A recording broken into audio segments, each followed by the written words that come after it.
Australia telah menanyakan kepada Indonesia mengenai kebenaran laporan yang menyebutkan bahwa Rusia telah meminta untuk menempatkan pangkalan pesawat militernya di Papua. Laporan itu pertama kali dirilis oleh publikasi pertahanan Janes pada pekan ini. "Kami jelas tidak ingin melihat pengaruh Rusia di wilayah kami," kata Perdana Menteri Australia Anthony Albanese kepada wartawan, dilansir dari Reuters. Sebelumnya, Janes melaporkan bahwa Jakarta telah menerima permintaan resmi dari Moskow yang meminta izin bagi pesawat Angkatan Udara Rusia atau PKS untuk ditempatkan di sebuah fasilitas di provinsi paling timur Indonesia, yaitu Papua. Papua berjarak sekitar 1.200 km di utara kota Darwin, Australia, tempat pasukan Korps Marinir Amerika Serikat ditempatkan selama 6 bulan dalam setahun, dan pangkalan udara Australia sedang ditingkatkan untuk menampung pesawat pengebom AS yang berkunjung. Juru bicara Kementerian Luar Negeri Indonesia, Roy Sumirat, mengatakan kementerian belum mendengar laporan itu. Sementara Australian Broadcasting Corporation melaporkan, Menteri Pertahanan Australia Richard Marles telah berbicara dengan Menteri Pertahanan RI Shafri Samsudin yang mengatakan tidak akan ada pesawat Angkatan Udara Rusia yang ditempatkan di Indonesia. Wakil Perdana Menteri Rusia Denis Manturov bertemu dengan Presiden Indonesia Prabowo Subianto di Istana Presiden, Jakarta pada hari Selasa menurut laporan televisi lokal. Menteri Luar Negeri Australia Penny Wong mengatakan Indonesia sangat penting bagi keamanan Australia dan kedua negara telah mencapai kesepakatan kerjasama pertahanan tahun lalu. Kilas balik ke awal Desember 2017, saat itu berita pendaratan pengebom turboprop legendaris Rusia Tupolev Tu-95Bir di Bandara Frans Kaisepo langsung menyedot perhatian di regional. Pasalnya 2 unit Tu-95 terbang langsung jarak jauh sekitar 12 jam dari Vladivostok, Rusia ke Biak, Papua, yang menandakan untuk pertama kalinya pembom jarak jauh Rusia mendarat di Indonesia, yang notabene tak seberapa jauh lagi dari wilayah Australia. Dan 8 tahun berlalu, rupanya kenangan kedatangan Tu-95 di Biak kembali mengemuka, meski tidak menyebut nama pesawat yang akan bertandang ke Biak. Ada kabar bahwa aset Angkatan Udara Rusia berpotensi untuk kembali ke Biak. Seperti mengutip dari Janes, pada 14 April 2025 disebutkan Jakarta telah menerima permintaan resmi dari Moskow. Sumber terpisah dari pemerintah Indonesia telah mengkonfirmasi kepada Janes bahwa permintaan tersebut diterima oleh Kantor Menteri Pertahanan RI Shafri Samsudin setelah pertemuannya dengan Sekretaris Dewan Keamanan Federasi Rusia Sergei Shoigu pada Februari 2025. Dalam permintaan itu, Rusia berupaya menempatkan beberapa pesawat jarak jauh di pangkalan Angkatan Udara atau Lanut Manuhua yang berbagi landasan pacu dengan Bandara Frans Kaisepo. Lanut Manuhua terletak di Biak Numfork, Provinsi Papua, Indonesia, merupakan markas bagi Skuadron Udara 27 TNI AU yang mengoperasikan armada pesawat pengintai CN-235.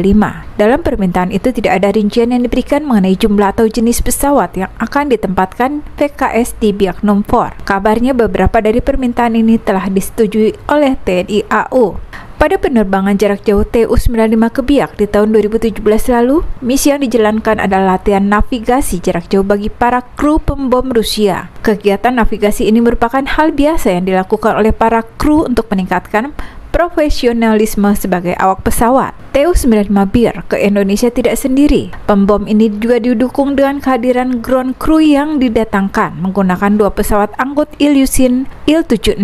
2 unit Il-76 itu mengangkut 81 personel dan berbagai peralatan ground handling untuk digunakan melayani kebutuhan pembom Tu-95. Bergelar pembom strategis, Tu-95Bir terbang perdana pada 12 November 1952 dan mulai dioperasikan pada Agustus 1957. Pembom yang oleh NATO dibaptis dengan nama Bir ini memiliki daya jangkau sangat jauh dan mampu terbang cukup lama berkat pemakaian mesin turboprop khusus. Mesin ini adalah 4 unit kontra-rotating turboprop NK-12.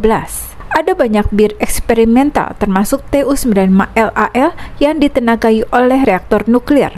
dan Tu-9 Maka yang dirancang membawa pesawat tempur Mi MiG-19 untuk penyebaran udara. Model yang memasuki produksi termasuk mesin pengintai foto Tu-95MR dan Tu-9 Maka dan KM yang ditingkatkan dengan sensor yang lebih baik dan kemampuan meluncurkan rudal Kh-22 Uni Soviet, akhirnya mengembangkan pesawat pengintai anti kapal selam khusus dari Tupolev Tu-95. Ini muncul karena ketakutan akan rudal balistik peluncuran kapal selam Polaris atau SLBM baru yang melakukan peluncuran rudal balistik air pertama di tahun 1960. Tu-142 dibedakan oleh radar pencari permukaan dan pentargetan Berkut atau Golden Eagle. Sistem ini harus ditingkatkan beberapa kali selama Perang Dingin untuk mengimbangi teknologi kapal selam AS. Varian saat ini yaitu Tu-142MZ dapat menggunakan pelampung sonar RJB-16 dan RJB-26 superior yang memiliki mesin yang lebih bertenaga. Berulang kali Tu-142 berhasil mendeteksi kapal selam AS dan mengikuti mereka selama berjam-jam. Dua Tu-142MR khusus yang dirancang untuk berkomunikasi dengan kapal selam Rusia juga diproduksi, mampu menjalankan aksi spionase. Angkatan Udara Angkatan Laut Rusia masih mengoperasikan 15 Tu-142 hingga hari ini.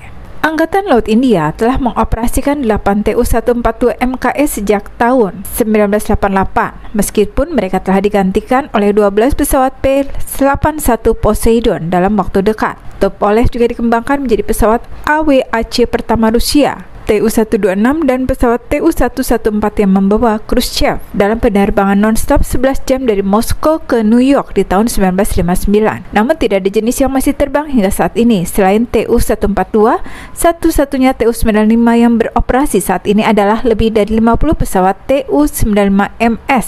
Sebenarnya dikembangkan dari badan pesawat Tu-142 untuk berfungsi sebagai pembawa rudal jelajah yang mampu menembakkan rudal Kh-55 yang juga dikenal sebagai AS-15 oleh NATO. Rudal ini bisa mencapai jarak hingga 5.500 km. Pesawat pengebom ini kerap tebar ancaman penerbangan yang lebih dekat, biasanya memicu intersepsi pesawat tempur sebagai tanggapan. Sebagian besar mereka sebenarnya tidak melanggar wilayah udara asing. Patroli semacam itu rutin selama Perang Dingin dilanjutkan oleh Putin pada tahun 2007. Meskipun secara teoritis ini adalah misi pengawasan, tujuan utama mereka adalah mengingatkan negara-negara lain bahwa Rusia tetap mampu mengirim pesawat pengebom bersenjata nuklir ke dekat wilayah udara mereka jika diinginkan. Tentu saja, Tupolev sama sekali tidak tersembunyi dan tidak dapat bertahan melawan rudal anti pesawat modern yang diluncurkan dari udara dan permukaan. Namun rudal jelajah yang diluncurkan BIR tidak harus mendekati pertahanan udara sejak awal. Tu-95 terus beradaptasi. Pada November 2015, 59 tahun setelah memasuki layanan, Tu-95 akhirnya melihat pertempuran sebagai pengebom. Pengarahan pertama rudal jelajah Moskow di platform udara dan angkatan laut telah ditafsirkan sebagai sarana menunjukkan kemampuan militernya kepada dunia. Militer Rusia saat ini mempertahankan beragam armada pembom yang mampu membawa muatan lebih berat dan terbang dengan kecepatan lebih cepat daripada Tu-95.